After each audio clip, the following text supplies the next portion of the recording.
오늘 보실 말씀은 베드로후서 3장 1절에서 7절까지의 말씀입니다. 사랑하는 자들아, 내가 이제 이 둘째 편지를 너희에게 쓰노니 이 두 편지로 너희의 진실한 마음을 일깨워 생각나게 하여 곧 거룩한 선지자들이 예언한 말씀과 주 되신 구주께서 너희의 사도들로 말미암아 명하신 것을 기억하게 하려 하노라. 먼저 이것을 알지니 말세에 조롱하는 자들이 와서 자기의 정욕을 따라 행하며 조롱하여 이르되 주께서 강림하신다는 약속이 어디 있느냐.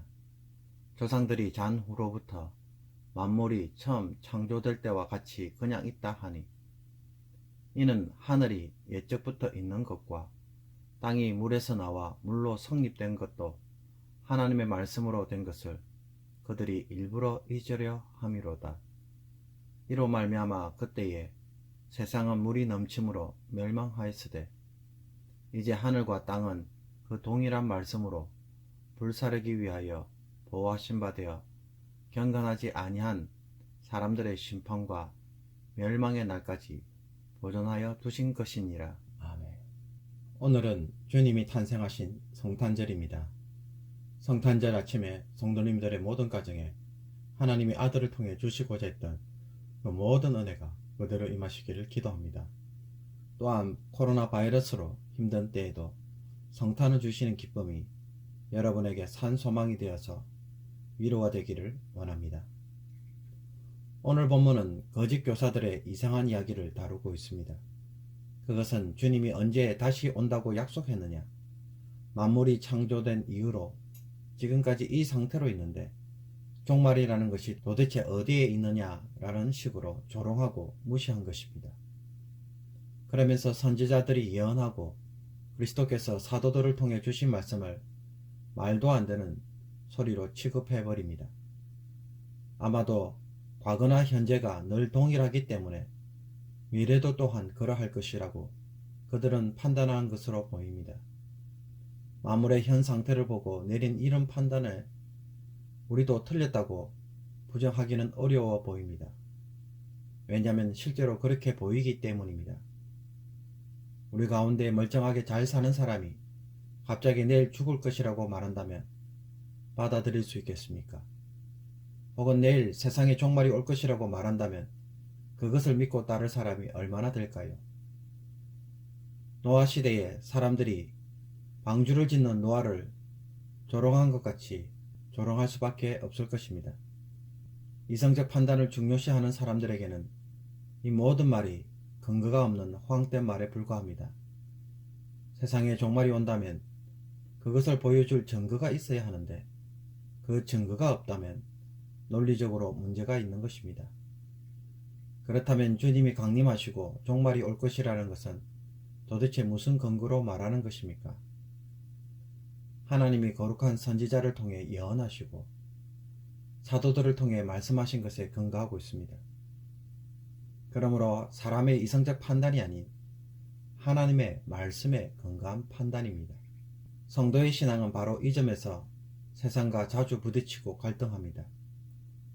나의 이성적 판단과 경험을 따를 것인가? 아니면 하나님의 약속하신 말씀에 근거해서 행동할 것인가? 사실 신앙의 많은 부분들은 이성과 상반되지 않습니다. 하나님이 우리에게 이성을 주셨기 때문입니다. 그럼에도 불구하고 우리가 이성을 따를 수 없는 경우도 많이 있습니다. 그것은 사람의 이성이 잘못된 것이 아니라 사람의 이성과 판단이 하나님이 하시는 일을 충분히 파악하지 못하기 때문입니다.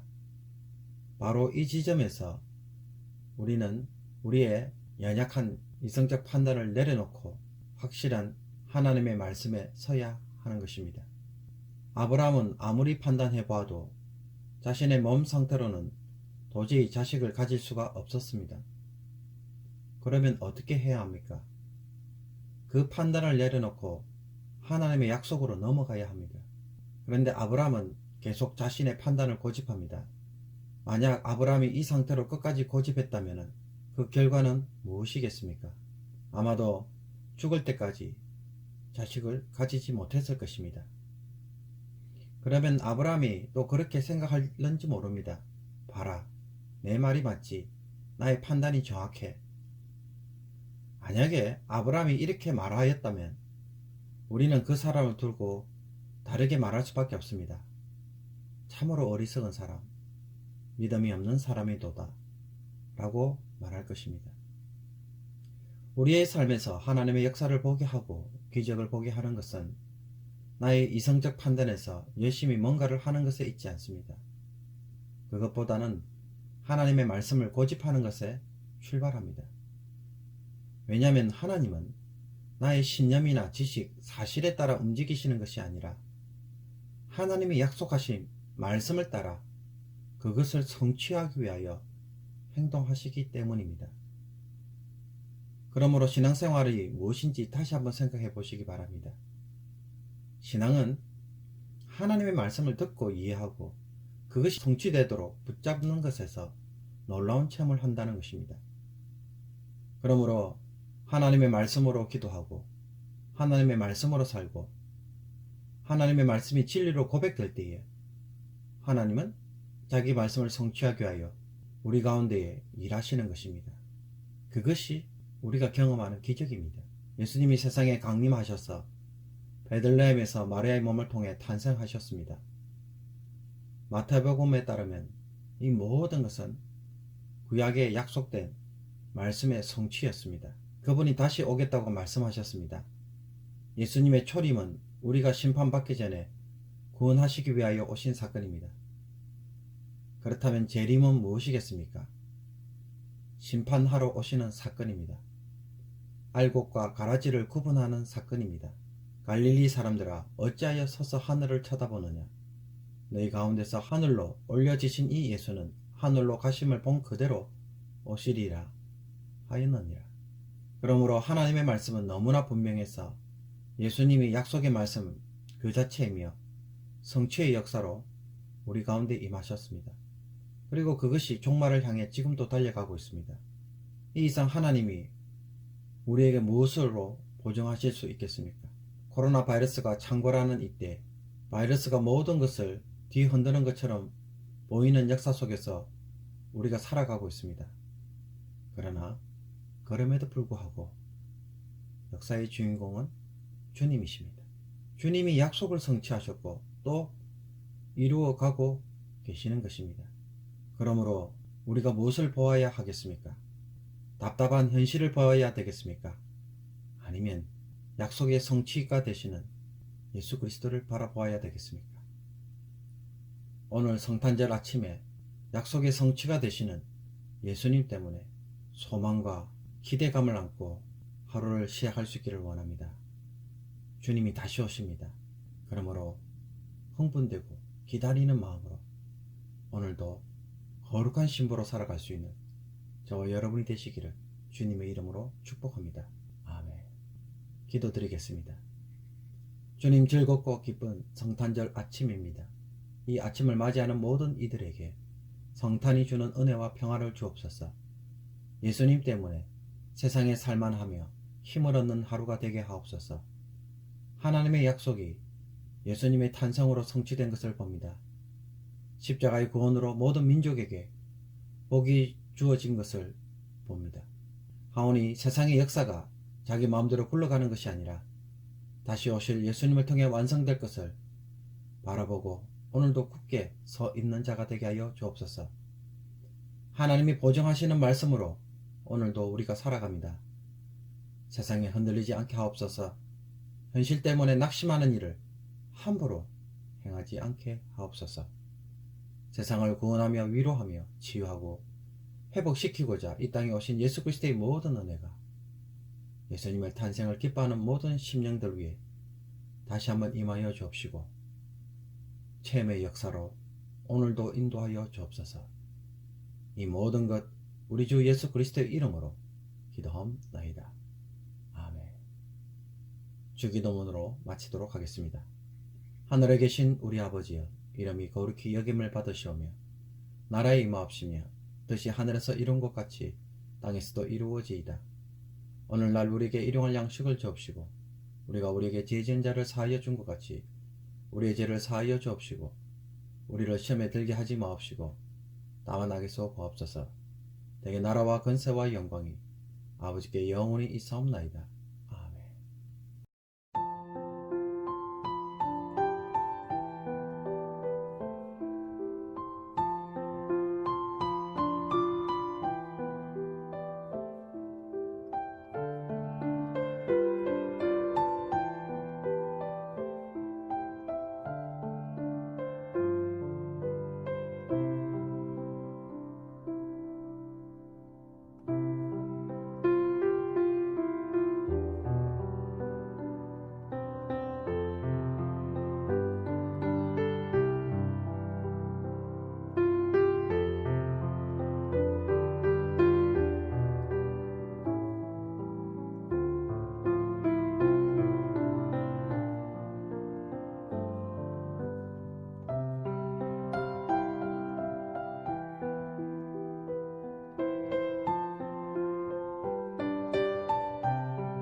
아멘.